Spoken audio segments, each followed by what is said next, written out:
Hello my beautiful watchers. Well, you might be wondering how I got here. A few months ago I was perusing Amazon's extensive book selection, as you do, and came across this whole thing. Yeah, A few bemused tweets later, I once again made the mistake of underestimating my audience's desire to see me suffer, and here we are. By the way, if you're not following me on Twitter yet, you're missing out on opportunities to take part in such sadism. Now, despite all the many questions this cover raises, I'm still not going to start on book 2 of 3, so to fulfill my promise, here is its predecessor. I guess it's slightly less insane, but still. Santa Steps Out, a fairy tale for grown-ups by Robert Devereux, published in 1998. The description on the back of the book is lengthy, but the summary of the summary is the Tooth Fairy is going to fuck Santa and the Easter Bunny is going to watch. Now, I consider myself a very sex-positive person, and in principle, I think the concept of Santa hate-fucking the Tooth Fairy is potentially hilarious if presented with the right amount of humour and surrealism. If I didn't think there was a chance this book had merit, I wouldn't have even put out the possibility of reviewing it. However, as you've no doubt deduced from the title of this review, that is not what this book turned out to be. Honestly, it's just kind of dark and depressing. Perhaps I should do the synopsis before going any further. Quick word of warning though, this really is going to get very strange, very gory, and graphically gratuitously sexual. An explicit warning for that on a book with this cover may seem redundant, but I just want to be very sure you know exactly what you're getting into on this one, because quite honestly, this shit gets straight up nasty in places, so be ready. Right off the bat, this book establishes that this is not your everyday Santa, because it starts in heaven with God returning from some time off and discovering that one of his archangels went a bit nuts in his absence and let things get all fucked up with the supernatural creatures on Earth that they usually keep under strict control. More importantly, it also establishes that God, the Christian god of modern times, is actually Zeus of the Greek pantheon after a serious rebranding. A rebooted Greek god, demigod, or mythological creature is basically the explanation for everyone in this story. Santa eventually regains the memory of having been the nature god Pan, the Tooth Fairy is Androstea, a nymph that took care of baby Zeus when he was hiding from Kronos, and Mrs. Claus is Pity, the fur nymph queen. Dionysus apparently became Jesus, which I guess makes sense because he's one of the sons of Zeus, though the whole drinking and partying thing doesn't quite gel. When Zeus was doing his big conversion, he either killed all the magical creatures of the world or wiped their memories and reformed them into new folklore figures. Devereux isn't by far the first person to have played around with the idea of reconciling Santa's pagan beginnings with his more innocent, child-orientated current existence. And he's certainly not the first person to try to think about how Santa could fit into God's plan. I mean, several of his conglomerate origins stem from Christianity. Or the first person to think about how the old pagan religions and the ones still kicking about today could coexist. But I have to admit this was the first thing that I've read that was extra enough to do all of them at once. Everything that's ever been believed in, ever, is true and interconnected in this book, which is admittedly an interesting concept to work with, making it all the more disappointing that most of this book is just joyless descriptions of carnal rutting. Anyways, back to the plot. The Tooth Fairy is apparently the only magical creature who remembers who she really is and is performing her duties as a cutesy fairy under duress. She apparently eats the teeth that she takes from under children's pillows and within seconds converts them into coins in her body that she shits out and leaves behind. There is no explanation as to why this is a thing in the book, but at least it explains a little about what's going on this cover. She is super horny all the time, again for no particular expanded upon reason, and convinced that Santa, the only other former old god on Earth, is the only one who can satisfy her, so while God is away, she ambushes Saint Nick while he's doing his rounds one Christmas Eve and seduces him into having sex with her on the edge of a 10-year-old girl's bed. Said 10-year-old girl is called Rachel and will swing back to her. Santa is at first horrified at himself and goes home to confess his adultery to Mrs. Claus, who is pretty pissed, but forgives him in exchange for a promise never to do it again, which he gives, then breaks every Christmas for the next 20 years. Once he's gotten over his guilt with ever-increasing satyr-like behaviour, he builds a love shack in a hidden part of the North Pole so he can do it with the Tooth Fairy all year round. Eventually, true to the blurb, the Easter Bunny gets his voyeur on and sees them at it. The bunny doesn't remember who he was before God changed him, but is aware that he was changed, and has this deep-felt belief that he probably created the universe, not God. He is eventually revealed to be Orpheon, the Elder Titan, so yeah. He's always been slightly jealous that Santa got the birth of JC as his holiday, and he got the death, and he's also perpetually horny and for some reason very attracted to Mrs. Claus, so reveals her husband's adultery to her in the hopes that she'd be willing to sleep with a 6-foot-tall bunny to get back at him. She doesn't, but she does have a gangbang with every one of Santa's elves after Santa refuses to stop the affair after being confronted. She also took to venting her frustrations by stabbing Santa in the chest with knives and other sharp objects, which hurt him a bit but couldn't kill him because he's immortal. Santa finally breaks things off with the Tooth Fairy after they fuck one last time on the same bed they first fucked on 20 years ago, complete with a new child asleep on it.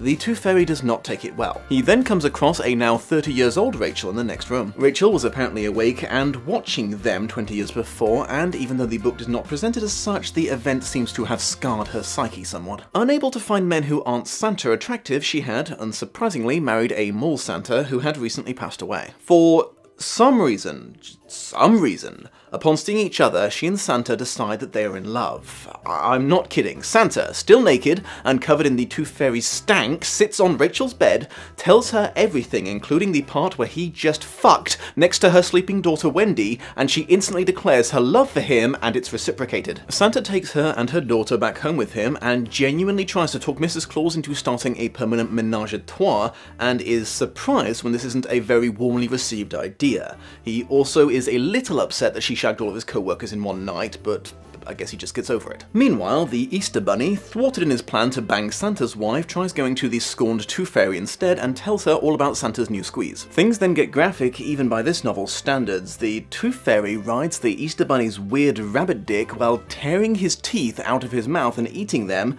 shitting out gold coins as they fornicate, and he screams for mercy. And the rest of the story just gets worse and worse and worse, introducing elements of snuff, vor, if you don't know what that is, please don't look it up, necrophilia, bestiality, incest, body horror, and paedophilia. I don't have as many notes for this last third or so of the book, however, because it was at this point, with this blood-soaked sex scene twixt the Tooth Fairy and Easter Bunny, that I finally realised what this fucking book's deal is. I'd been perplexed up until this point because, again, referencing the title of the video, I expected this to either be smut or a tongue-in-cheek comedy or both, and it was proving to be neither. It doesn't as a story take itself too seriously, but it doesn't attempt to be funny, or if it does, it fails so hard I couldn't even see it. And despite the abundance of sex, I am convinced it's not trying to be arousing. There's just no joy to the fornication. No matter what your kink is, I don't think you would be turned on by this. Then, at last, it came to me. I managed to put my finger on the word that best describes this book.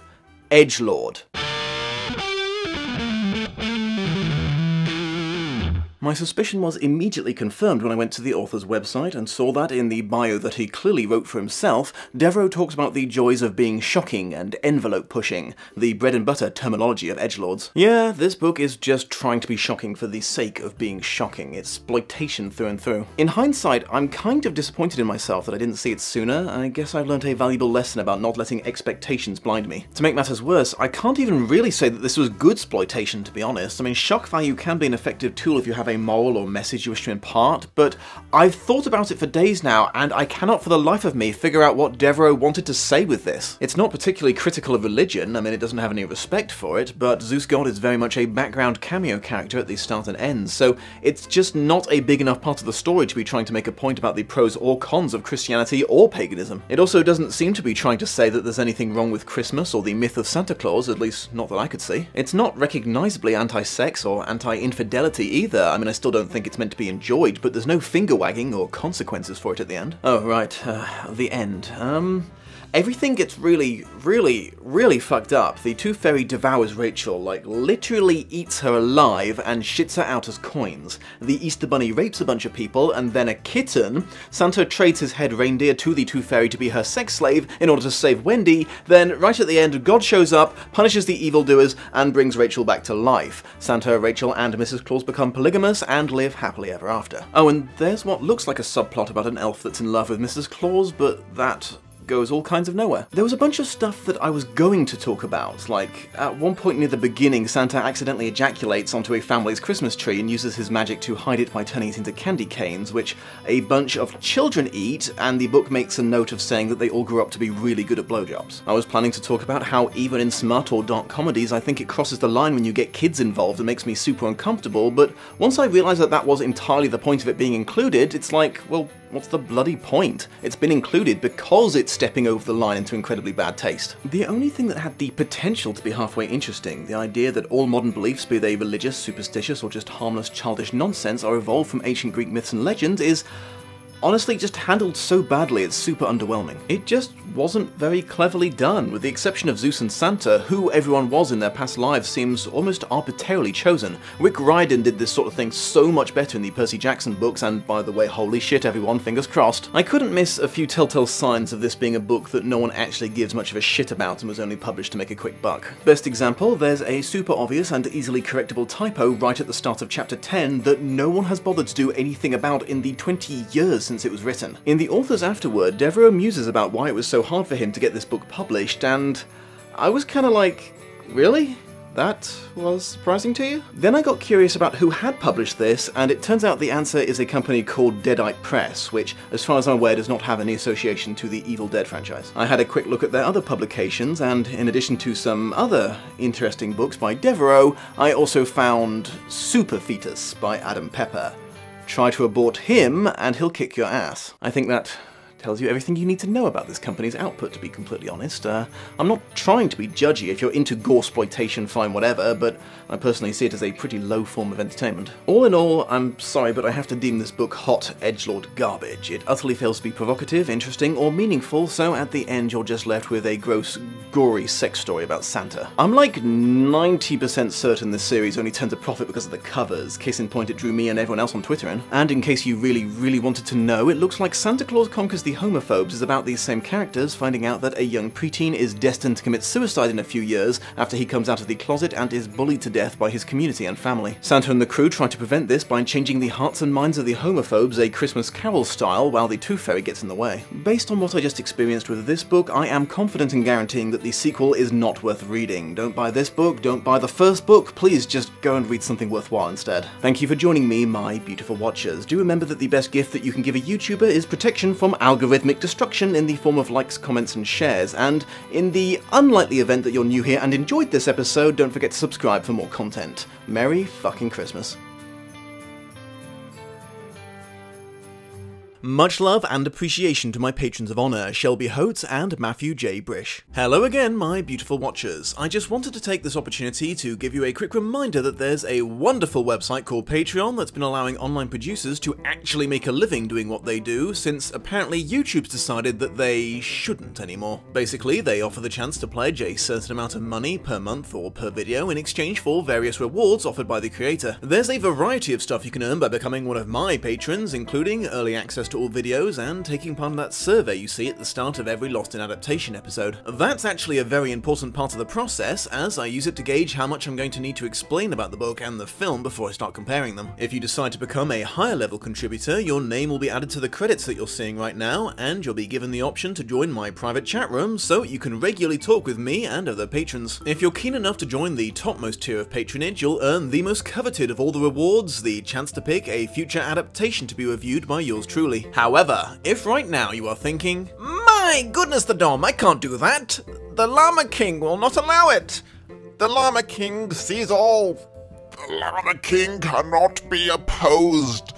The Llama King is everything!" Fear not, it would still be a huge help to me if you were to give that like button the old clickaroo, share this episode on social media with perhaps a little recommendation to your friends to check it out, and subscribe if you've not already. It really helps my channel grow and reach new beautiful watchers. I hope you have a most pleasant day, and I will see you in the next episode. I just want to take a second to acknowledge one of the other books that Devereaux wrote.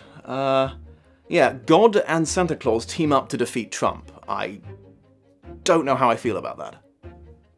Hello, Sir Terry. The people were complaining that you went in the bloopers last time, so I guess you want to give the people what they want. Me. A rebooted Greek god, demigod, or mythological. The Tooth Fairy is Andrastia. An Adjustia? I'm going to need to look up how to pronounce that. The Tooth Fairy... Oh, I never looked up the name. I got so distracted. The Tooth Fairy is Androstia, a nymph that took care of baby Jesus. Baby Zeus. Meow, meow, meow, meow. So, Terry, that would be my throat. Could you... Thank you. You know, I'd like to get through an entire film session without getting at least 2 robocalls just one of these days. It's never happened so far since coming to America. And I mean several of his conglomerated... Ooh, that word is not like me. Pros or cons of Christianity or paganism. Paganism. The neighbors have got a noisy dog. This is not what I needed. Little Panther, I love you. Including the part where he just fucked next to her sleeping daughter Wednesday? That's not... Oh, what is going on in my brain today? You're my well-behaved kitty.